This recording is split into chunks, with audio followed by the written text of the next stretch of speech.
به نام خدا. سلام عرض میکنم خدمت دوستان گرامی. در این آموزش میخواییم به شما یاد بدیم که چطور میتونید با استفاده از یه دونه فلش برآیند مولتی بوت رو داشته باشید.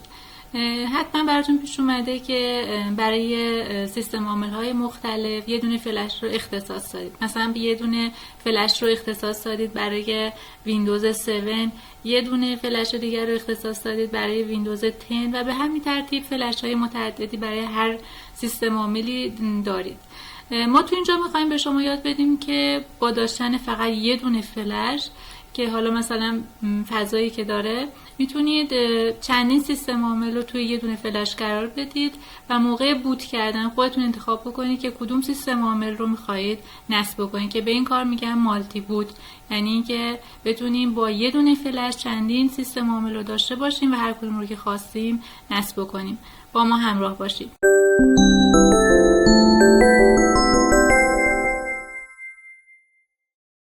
نرم افزاری هستش به اسم نرم افزار ونتوی که من اینو توی اینترنت جستجو میکنم تا سایتش رو با هم دیگه بریم ببینیم.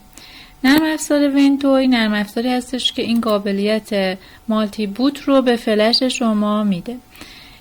توی اینجا توضیحاتی در رابطه با اینکه ونتوی چی هستش، چه ویژگی هایی داره، نمیدونم اوپن سورس، خیلی راحته، خیلی سریعه، میتونید توی USB ازش استفاده کنید، روی رم میتونید استفاده کنید، روی هارد SSD میتونید استفاده کنید. اینجا توضیحات مختلفی رو داده که میتونید بخونید.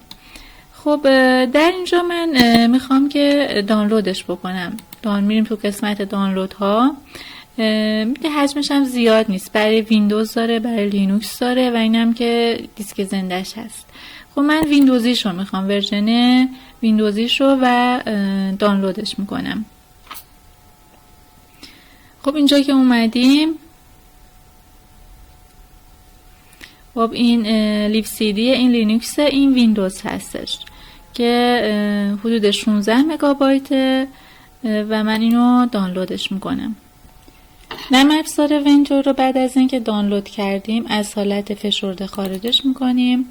تو اینجا ما یک فایل میبینیم ventoy to disk.exe. اینو اجرا میکنیم.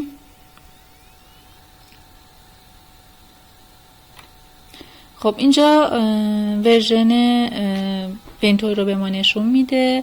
فلش دیسکمون رو هم که به کامپیوتر وصل کردیم رو هم به ما نشون میده. اینجا کافی هستش که من دکمه اینستال رو بزنم. میگه که لطفاً کلمه yes رو توی تکست باکس وارد کنید تا از کاری که میخواید انجام بدید مطمئن بشید. حالا من کلمه yes رو اینجا می نویسم،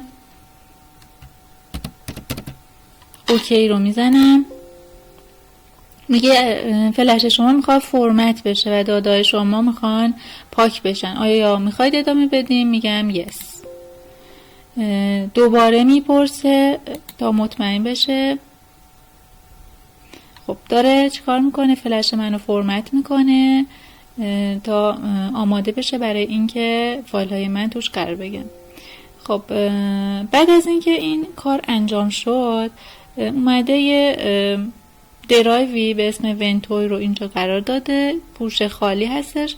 تنها کاری که من میخوام انجام بدم این هستش که فایل های ایزوم رو بیارم و تو اینجا کپی بکنم. من فایل های ایزو مربوط به ویندوز 7، ویندوز سرور و ویندوز 11 رو از کامپیوترم کپی کردم و تو اینجا پیستشون کردم. خیلی راحت، به همون راحتی که میایم کار اینجا کلیک راست کردم کپی کردم و توی این درایوی که بهم نشون داده و اسمش ونتوی هستش که اینجا پیستش کردم و منتظر میشم که کار پیست کردن به پایان برسه.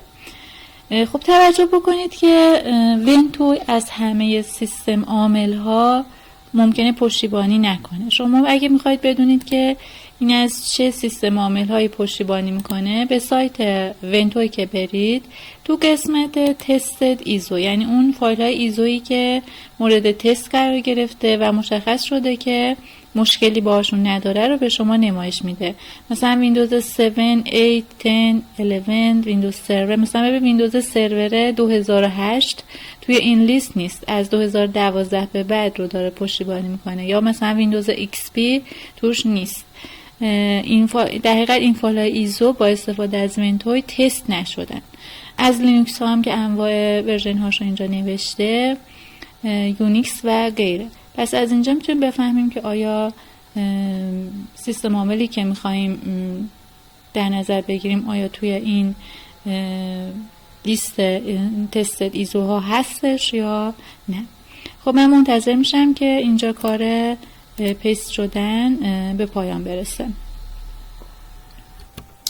بعد از اینکه عملیات پیست تموم شد، شما میتونید این دفعه با این فلشتون کامپیوترتون رو بوت بکنید و میتونید انتخاب بکنید که کدوم ویندوز رو میخواید نصب کنید، ویندوز 10، 11 یا ویندوز سرور. خودش بهتون نمایش میده و میتونید انتخاب بکنید. حالا قبل از اینکه بریم و این مراحل رو نمایش بدیم، ممکن هستش که در حین فرایند بوت با فلش شما با یه پیغامی مواجه بشید. پیغامی که میده این هستش که verification failed 0x security violation.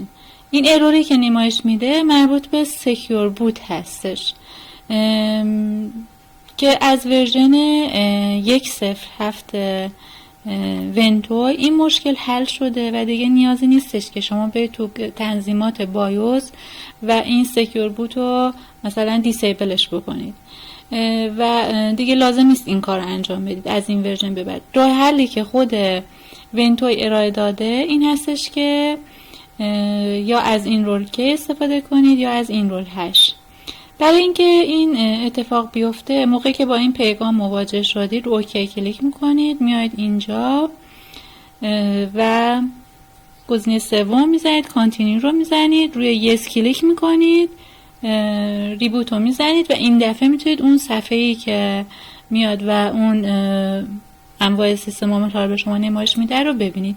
این یه راه حلشه. راه حل بعدیش هم این هستش که از این رول هش استفاده بکنید. این رول هش هم مثل روش قبلی هستش به این ترتیب که اول باید بیاییم برای اینکه این صفحه رو ببینیم اول رو اوکی کلیک میکنیم، یه دکمه رو میزنیم، این دفعه گزینه دوم انتخاب میکنیم، باز گزینه سوم رو میزنیم. بالا داره آموزشش رو میده دیگه، حالا با همون چیزی که تو تصویر نمایش میده همین کارها رو اگر انجام بدید این صفحه مربوط به نمایش سیستم عامل های مختلف به شما نمایش داده میشه. حالا من وقتی که اومدم کامپیوترم رو با استفاده از فلش بوت بکنم، منم با این خطا مواجه شدم و با توجه به این راهنمایی که توی سایت ونتوی گذاشته شده تونستم و با استفاده از فلشم بوت کردم. حالا میریم تا با هم این از نزدیک ببینیم.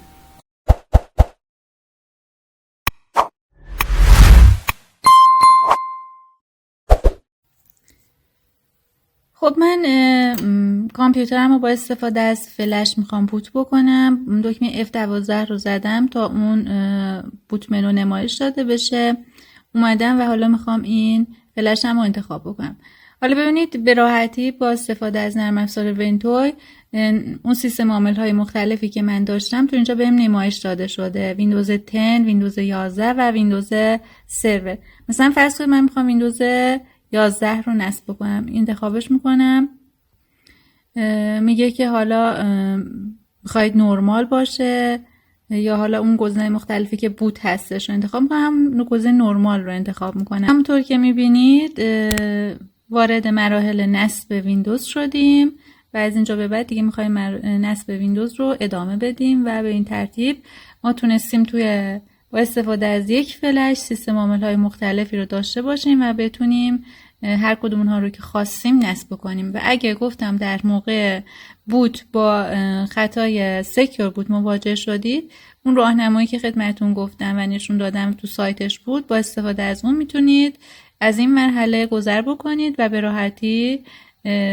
این با استفاده از فلشتون فرآیند مالتی بوت رو داشته باشید. متشکرم.